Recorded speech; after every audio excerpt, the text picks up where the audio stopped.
Well, the video for the 19th of December is titled Escaping the Confusion. For many years, I have tried to get a handle on what truth really is. I've explored many viewpoints in several fields. Spiritually, I determined a long time ago that love your neighbor was the central core of what it meant to be aligned with higher principles. Politically, the confusion came from the attempted determination of which side was right. Of course, that trickles down to all disciplines. What if none of them are right? What if the problem has nothing to do with being right? What if that central core really was the solution to virtually all that stands in the way of finding love and becoming peaceful? The challenge is that such a solution does not involve money, the quest for which prevents loving cooperation. We have historically been hoodwinked by placing our emphasis on that which can never produce a peaceful world. Escaping the confusion is simple, perhaps too simple.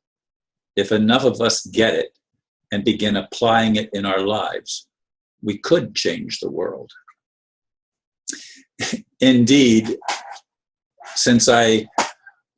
from the middle of the night, I've looked at several alternatives of what to talk about in this video, and I've went to church this morning and listened to the sermon, etc. And I've read some things and listened to some things here this afternoon since coming back from church. And while there's been many things that I thought, well, I can talk about that, or I can talk about that, none of them stuck. None of them stuck. Now, I listened to a rather lengthy video by a man who, I forget, I should write down the names, but I don't. Hyde, I think his name is. He lives in Oregon, or out in that, I think it's Oregon that he lives. And he does this thing of figuring out what the chatter is on the internet and everything else, and coming to conclusions. Now, it was interesting because in his video, at one point, he said that he talked about how much debt is owed. And I blurted a comment. I says, none of the debt is real.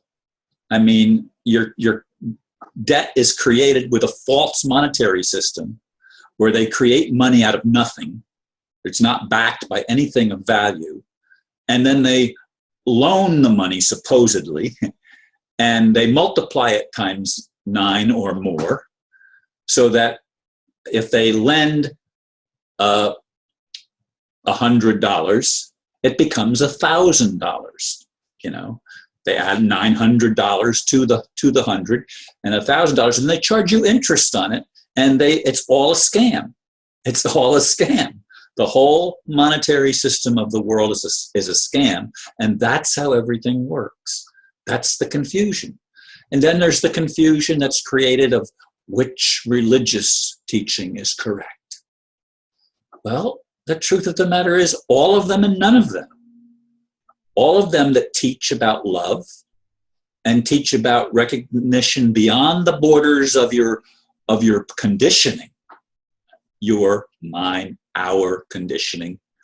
If we can get beyond the borders of that and expand it to a loving your neighbor, which is very, very simple, yet very complex and difficult because of money, again, and because of religion, and because of politics, and because all of the structures that we've grown up with and take for granted are based on fiction.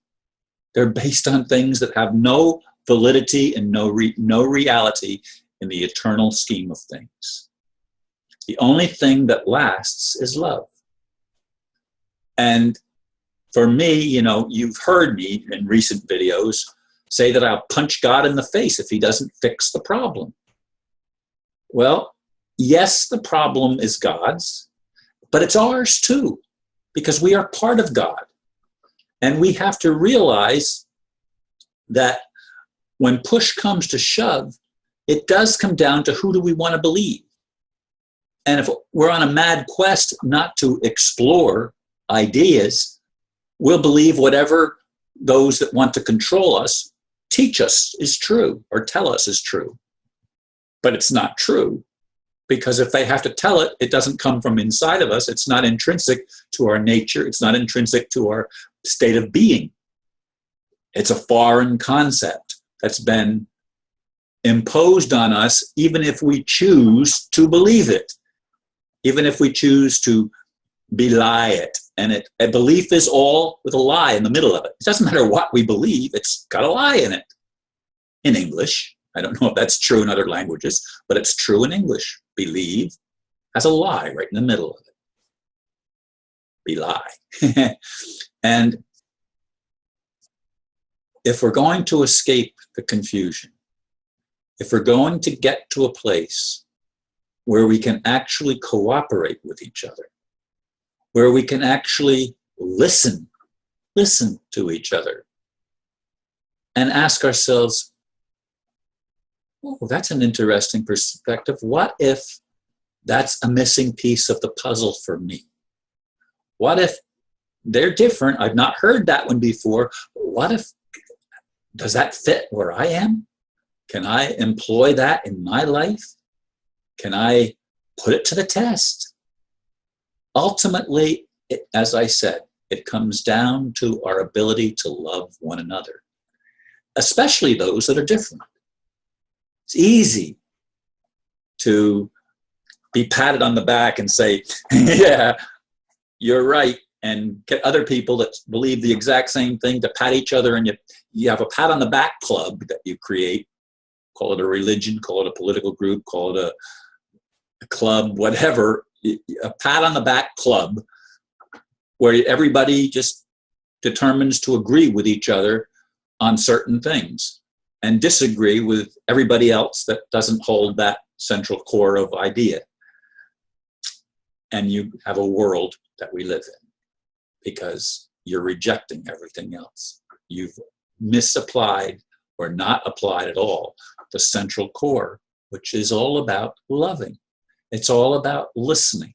It's all about exploring and doing it with the idea of I've not arrived.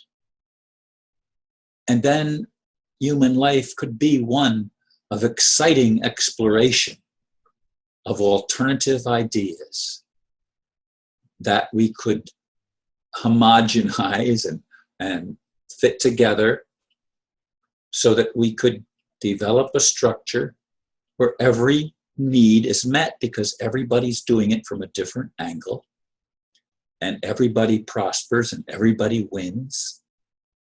You know, why do we have to have a system where there's a few people that win and they do it by lying? They do it by stealing what belongs to other people.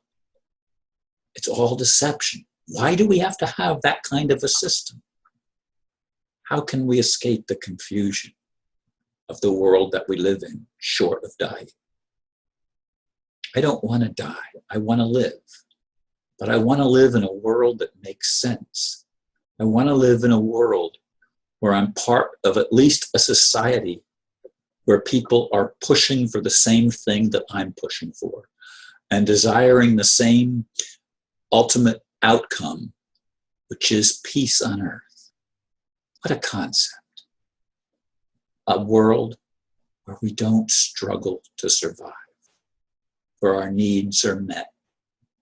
And the biggest need that we have is to love ourselves and to love our neighbor as ourselves and to not get stuck in the traps that have been set for us by beings that may be playing a role just to show us how awful it is when we don't love one another. Is that the only way to escape the confusion? I believe it might be. Thank you for listening. Namaste.